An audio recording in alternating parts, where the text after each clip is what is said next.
கர்த்தருக்குள் அருமையானவர்களே, ஆண்டவராய் இயேசுவின் புண்ணிய நாமத்தினாலே உங்களை வாழ்த்தி வரவேற்கிறேன். கர்த்தர் தாமே நம்மோடு கூட இருந்து தம்முடைய வசனத்தின் மூலமாய் நம்மை உயிர்ப்பிப்பாராக. அருமையானவர்களே, இந்த நாளினுடைய செய்தியின் தலைப்பு என்னவென்றால், கம் நியர் டு மீ, என் கிட்டே வாருங்கள். அநேக சமயங்களிலே நமக்கு பிரியமானவர்கள் எங்காவது இருந்தால் அவர்களை தேடி சென்று அவர்கள் பக்கத்தில் போய் அமர்ந்து கொள்வோம். அல்லது தூரத்தில் இருக்கிற நம்முடைய நண்பர்கள், நமக்கு பிரியமான பிள்ளைகள், இவர்கள் என் கிட்டே வந்து உட்கார்கள் என்று அன்போடு அழைப்பது உண்டு. வேதாமத்திலே கம் நியர் டு மீ, என் கிட்டே வாருங்கள் என்கிற வார்த்தை பலமுறை பரிசுத்த ஆவியானவராலே அது பயன்படுத்தப்பட்டிருக்கிறது, பதிவு செய்யப்பட்டிருக்கிறது. ஆனால் இன்றைக்கு 3 காரியங்களை நான் சொல்கிறேன். ஆதியாம் புஸ்தகத்தை எடுத்து வைத்துக் கொள்ளுங்கள். 45ஆம் அதிகாரத்தை எடுத்து வைத்துக் கொள்ளுங்கள். இதிலே 4வது வாக்கியம் இவ்வாறு சொல்கிறது: அப்பொழுது யோசேப்பு தன் சகோதரரை நோக்கி, என் கிட்டே வாருங்கள் என்றார்.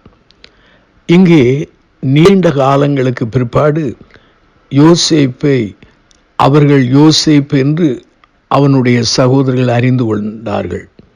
யோசேப்பு இப்போது பார்வோனுக்கு அடுத்த ஸ்தானத்திலே அவன் வாழ்ந்து வருகிறான். இவர்களோ அந்த எகிப்திலே உள்ள யோசேப்பிடத்திலே தானியம் வாங்க வந்திருக்கிறார்கள். ஆகவே 2வது தடவை வரும்போது யோசேப்பு தன்னை யார் என்று அவர்களுக்கு வெளிப்படுத்துகிறார். அவர்கள் திகைத்து நிற்கிறார்கள். அந்த சமயத்திலே சொல்கிறார், என் கிட்டே வாருங்கள் என்று சொல்கிறார். உண்மையாகவே இது renew our relationship with others என்று சொல்லலாம். நம்முடைய வாழ்க்கையிலே அடிக்கடி நம்முடைய மனித உறவுகள் உடைந்து விடுகின்றன. இந்த உடைந்து போன உறவுகள் புதுப்பிக்கப்பட, ஒன்று, ஆண்டவர் மேல் உள்ள அன்பு, மனிதர் மேல் உள்ள அன்பு காணப்பட வேண்டும். 2வதாக மன்னிப்பின் சிந்தையிலே வளர வேண்டும். யோசேப்பினுடைய வாழ்க்கையிலே தெய்வீக சுவாபம் இருந்ததினாலே அன்பு கூர்ந்தான், மன்னித்தான், அத்தனையும் மறந்தான். அதனால்தான் தன் சகோதரர்களை பார்த்து என் கிட்டே வாருங்கள் என்று சொல்கிறான். இந்த வருடத்தின் ஆரம்ப காலங்களிலே நமக்கும் பிறருக்கு இடையில் உள்ள உறவுகள் எப்படி இருக்கிறது? சில சமயம் நாமே அந்த உறவுகளை உடைத்திருக்கிறோம். பல சமயங்களிலே பலர் இந்த உறவுகளை வேண்டுமென்றே உடைத்திருக்கிறார்கள். ஆனால் இந்த நாட்களிலே ஆவியானவர் வசனத்தின் மூலமாய் கற்றுக் கொடுக்கிற செய்தி என்னவென்றால், என் கிட்டே வாருங்கள் என்று சொல்லி யோசேப்பு அழைத்தது போல அன்பு கூர்ந்து, மன்னித்து, மறந்து அவர்களை ஏற்றுக்கொள்ள அழைக்கப்படுகிறோம். 2வதாக 1 ராஜாக்கள் புஸ்தகத்தை நீங்கள் எடுத்து வைத்துக் கொள்ளுங்கள். இதிலே 18ஆம் அதிகாரத்தை நீங்கள் புரட்டுங்கள். இந்த 18ஆம் அதிகாரத்திலே 30வது வாக்கியத்தை நான் உங்களுக்காக வாசிக்கிறேன். அப்பொழுது எலியா சகல ஜனங்களை நோக்கி, என் கிட்டே வாருங்கள் என்றான். இங்கே எலியா என்பவன் ஆண்டவரை விட்டு தூரம் போன தேவ ஜனங்களை பார்த்து அழைக்கிறான், என் கிட்டே வாருங்கள் என்று சொன்னான். ஆகவே தெய்வத்தை விட்டு, தேவ சமூகத்தை விட்டு, தேவத்தினுடைய நீதி நெறிகளை விட்டு இவர்கள் தூரம் போய் அந்நிய மார்க்கத்தை அவர்கள் ஆராதித்தார்கள், பின்பற்றினார்கள். அந்த சமயத்திலே தேவனாய் கர்த்தர் எலியாவை எழுப்பினார். எலியா சவால் விட்டு, அறைவுள் விட்டு பேசுகிறார். ஆகவே அவன் அந்த சமயத்திலே தன்னுடைய தேவன் ஜீவனுள்ள தேவன், உயிருள்ள தேவன் என்பதை ரூபிப்பதற்காக என் கிட்டே வாருங்கள் என்று அந்த இஸ்ரவேல் ஜனங்களை, பின்மாறி போன ஜனங்களை அழைக்கிறார். இது என்னவென்று சொன்னால், renew your relationship with God. அருமையான சகோதர சகோதரிகளே, ஆண்டவரை விட்டு நீங்கள் தூரம் போய் எத்தனையோ வருடங்களாக இருக்கலாம், எத்தனையோ சூழ்நிலையிலே நீங்கள் பின்தங்கி இருக்கலாம். இன்றைக்கு அந்நிய காரியங்களை ஆராதித்து விரக்தியோடு வாழ்ந்திருக்கலாம். ஆனால் ஆண்டவர் இந்த வார்த்தை மூலமாய் நம்மை அன்போடு அழைக்கிறார். அவரோடு உள்ள உறவை நாம் புதுப்பிக்க அழைக்கிறார்.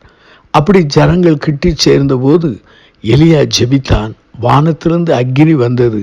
அப்போது ஜனங்கள் எல்லாரும் சொன்னார்கள், இஸ்ரவேலின் தேவனே மெய்யான தேவன் என்று சொன்னார்கள்.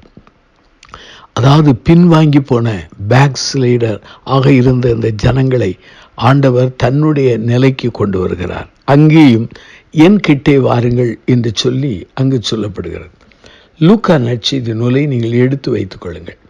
அதில் 24ஆம் அதிகாரத்திலே நீங்கள் 39 40 வரை வாசித்து பாருங்கள். நான் தான் என்று அறியும்படி என் கைகளையும் என் கால்களையும் பாருங்கள், என்னை தொட்டு பாருங்கள். நீங்கள் காண்கிறபடி எனக்கு மாம்சமும் எலும்புகளும் உண்டாயிருக்கிறது போல ஒரு ஆவிக்கு இராதே என்று சொல்லி தம்முடைய கைகளையும் கால்களையும் அவர்களுக்கு காண்பித்தார். ஆண்டவராய் இயேசுவானவர் எனக்காக உங்களுக்காக சிலுவையிலே மரித்தார், கல்லறையில் வைக்கப்பட்டார். தாம் சொன்னபடியே 3ஆம் நாளிலே உயிரோடு எழுந்தார். ஆனால் அவரோடு 3½ ஆண்டு காலமாக பின்பற்றின சீடர்களால் அதை நம்பவோ அதை ஏற்றுக்கொள்ளவோ முடியவில்லை. அப்பொழுது அவர்கள் மத்தியிலே காட்சி அளித்து அவளோடு உயிரோடு இருக்கிறவராக தம்மை காண்பித்து அவர் பேசும்போதுதான் சொல்கிறார். அவர் சொல்கிற ஒரு காரியம் என்ன? எனக்கு இருக்கிறபடி எனக்கு மாம்சம் எலும்புகள் உண்டாயிருக்கிறது போல ஒரு ஆவிக்கு இராதது என்று சொல்லி தன் கைகளையும் கால்களையும் அவர் காண்பித்து சொல்கிறார். இந்த இடத்திலே என் கிட்டே வாருங்கள் என்கிற அந்த வாக்கிய தொடர் காணப்படவில்லை. ஆனால் அந்த வசனத்தினுடைய பின்னணி என்ன?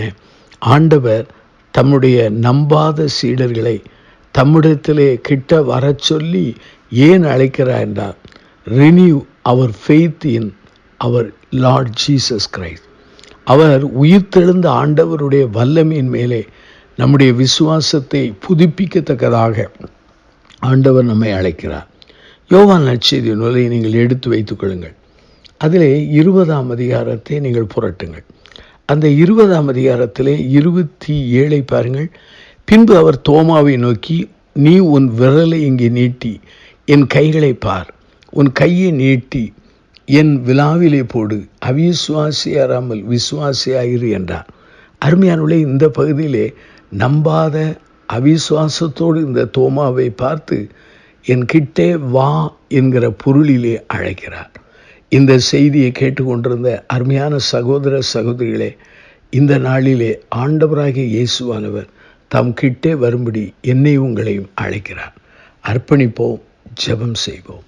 அன்பின் பிதாவே, இந்த நல்ல நாளுக்காக நாங்கள் நன்றி சொல்வோம். இந்த செய்தியின் ஊடாக எங்களோடு நீ பேசினதற்காக நாங்கள் நன்றி சொல்வோம். உம்மிடத்திலே கிட்டி சேராதபடி தூரமாய் விலகி போன எங்களை உடைய அன்பினாலும் மன்னிப்பினாலும் உயிர்த்தெழுந்த வல்லமையினாலும் எங்களை உம்மிடத்திலே கிட்டி சேரக்கூடிய பாக்கியத்தை தான். இந்த செய்தியை கேட்டவர்களே ஆசீர்வதி. இயேசுவின் நாமத்தில் ஜெபிக்கிறோம் ஜீவனுள்ள பிதாவே.